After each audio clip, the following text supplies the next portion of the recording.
अभी रानिया की शादी को कुछ हफ्ते ही हुए थे और उसने पूरे घर को अच्छे से संभाल लिया था। बहू तू यह बाहर के कमरे और बालकनी का झाड़ू पोछा रहने दे, मैं लगा लूँगी। रानिया जैसे ही पूरे घर की साफ सफाई करके बाहर के कमरे में आई, उसकी सास रमा जी ने उसे टोका। अरे मम्मी जी, आप क्यों करेगी, मैं कर देती हूँ ना, बस यही कमरा और बालकनी तो बचे है। आप यहाँ कुछ काम कर रही थी इसलिए मैंने आपको डिस्टर्ब नहीं किया। रानिया बोली, तू अंदर जाकर कपड़े धो ले, तब तक मैं यहाँ बाहर का झाड़ू पोछा कर देती हूँ। रमा जी ने रानिया के हाथ से झाड़ू लेते हुए कहा। कुछ मिनट लगेंगे मम्मी जी, फिर कपड़े भी धो लूँगी। लाइए मैं लगा लेती हूँ, रानिया ने कहा। नहीं नहीं, मेरी प्यारी बहू को लोगों की नज़र लग जाएगी, तू अंदर काम देख ले, रमा जी ने बड़े प्यार से कहा। रानिया की शादी हुए अभी कुछ ही दिन हुए थे। ससुराल में सास ससुर और ननंद थे। उसके ससुराल में सब काम हाथ से ही करना होता था, जबकि रानिया के मायके में यह सब काम करने के लिए काम वाले थे। फिर भी शादी के अगले दिन से ही रानिया ने घर के कामों में सबकी मदद करनी शुरू कर दी थी।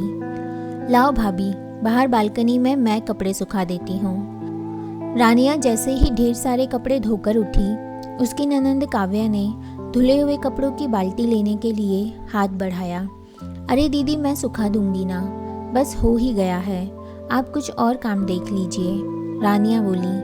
नहीं भाभी, कपड़े मैं सुखा दूंगी, हमारी प्यारी भाभी को लोगों की नज़र लग जाएगी।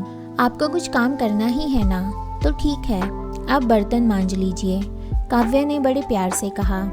अरे दीदी, ऐसे किसी की कोई नज़र लगती है क्या, एक एक काम तो पूरा कर लूँ, लाइए मैं सुखा देती हूँ, रानिया ने आग्रह किया। भाभी आप नई हो ना, इसलिए यहाँ के लोगों को नहीं जानती, सब बहुत जलते हैं, कहीं आपको नज़र लगा दी तो, और आपके पास कहाँ काम की कोई कमी है, काव्या हंसते हुए बोली। पर दीदी, अपने पड़ोस में तो सब अपने ही रिश्तेदार रहते हैं ना, रानिया ने आश्चर्य से कहा। बहू कहने को तो वो रिश्तेदार है, पर सब एक से बढ़कर एक ईर्ष्यालु, तुम भी धीरे धीरे समझ जाओगी, रमा जी ने कहा। रानिया ने चुपचाप काव्या को धुले हुए कपड़ों की बाल्टी दे दी और खुद आंगन में झूठे बर्तन मांजने लगी। इसी तरह दिन बीतने लगे। रानिया अंदर के सब काम तो अकेले करती और जब भी बाहर कुछ काम करने की नौबत आती तो कभी उसकी सास तो कभी ननंद बड़े प्यार से नज़र लग जाएगी कहकर उसको वह काम करने से मना कर देते। उसने कई बार इस बारे में अपने पति रवि से बात करने की कोशिश की, पर हर बार वो हंसकर टाल देते थे। एक दिन दोपहर में रानिया किचन का सारा काम निपटाकर पीछे आंगन में बर्तन मांज रही थी कि रमा जी ने उसे बुलाया। पड़ोस में रहने वाली कुछ महिलाएं मिलने आई थी।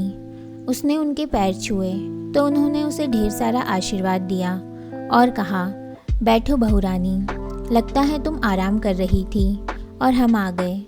नहीं चाची जी, मैं तो बस, रानिया कुछ कहने गई कि बीच में ही रमा जी ने उसकी बात काटते हुए कहा, हाँ, अब रात को भी तो ठीक से नींद नहीं होती ना इसकी, इसलिए दोपहर में सुला देती हूँ, रमा जी ने हंसते हुए आंख मिचकाई। बहू रानी, जीजी तो तुम्हें अपनी पलकों पर बिठा कर रखती है, चाची सास बोली। जी, रानिया ने आश्चर्य से अपनी सास की ओर देखा। वह आगे कुछ और कहती कि रमा जी बीच में बोल पड़ी, पूरी जिंदगी पड़ी है काम करने के लिए, अभी अभी तो ये आई है, कुछ दिन तो उसे खेलने खाने को मिले। सही कहा रमा, पर आजकल कौन सास अपनी बहू के बारे में इतना सोचती है, धन्य है तू, रानिया तू तो बहुत किस्मत वाली है, ताई सास बोली।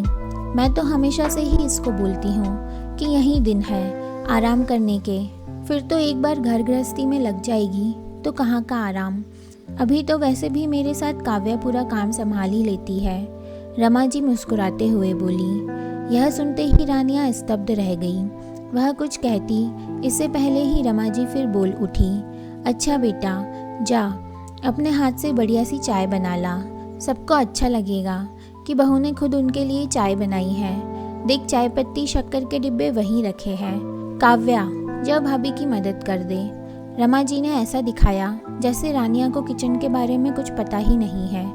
रानिया को आघात लगा, पर वह किसी से कहती भी क्या, वह चुपचाप किचन में चाय बनाने चली गई। तभी उसको आवाज़ सुनाई दी, जी, बहू को अभी से इतना सिर पर चढ़ाकर मत रखो, बाद में आपको ही तकलीफ होगी। यह आजकल की लड़कियां अपने मन से तो कोई काम करेगी ही नहीं छोटी, हम बहू का ध्यान रखेंगे तो वो भी हमारा आदर करेगी, ताई जी ने समझाया। पर भाभी जी, मैं तो रोज ही देखती हूँ कि बहू के आने के बाद भी झाड़ू पोछा जीजी ही करती है, यहाँ तक कि कपड़े सुखाने का छोटा सा काम भी वह महारानी नहीं करती। उनके घर के ठीक सामने रहने वाली चाची सास बोली। यह सुनते ही रानिया को लगा जैसे किसी ने उसके कानों में गरम गरम सीसा डाल दिया हो। उससे अब रहा नहीं गया। उसने सोचा, अगर अभी उसने सबके सामने सच नहीं कहा तो फिर वह शायद कभी नहीं कह पाएगी। बहुत मुश्किल से अपने आप को संयत करके वह चाय लेकर मुस्कुराते हुए बाहर आई। लीजिए, चाय के साथ गर्मा गर्म पकोड़े भी लीजिए। रमा जी ने उसे गुस्से भरी नज़रों से देखा।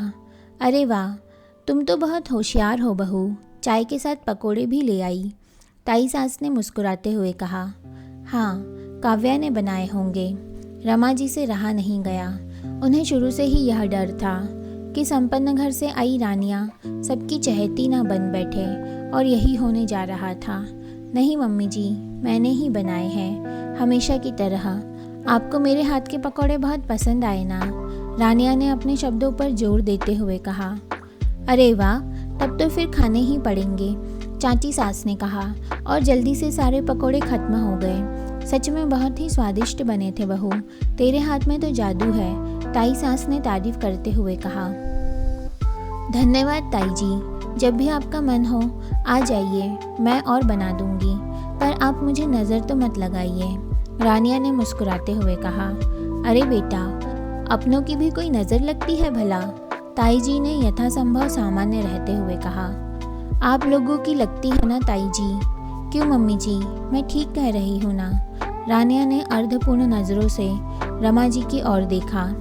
रमा, तेरी बहू ये क्या बकवास कर रही है? ताई जी गुस्से से खड़ी हो गई। क्षमा कीजिए ताई जी, मेरा आशय आप लोगों को दुखी या अपमानित करने का नहीं था, पर जब से मैं शादी होकर आई हूँ तब से यही सुनती आई हूँ कि तू बाहर मत निकल, अंदर के ही काम कर, बाहर रिश्तेदारों की नज़र लग जाएगी। मैं पूरे घर का झाड़ू पोछा, कपड़े बर्तन, खाना बनाना सब काम अकेले ही करती हूँ, बस बाहर आप लोगों के सामने नहीं। अब आप ही बताइए कि मैंने कुछ गलत कहा क्या? सुनकर सभी महिलाएं स्तब्ध रह गई और रमा जी ने सिर झुका लिया। रमा, मुझे बहुत दुख हुआ कि तुम हम लोगों के बारे में ऐसा सोचती हो।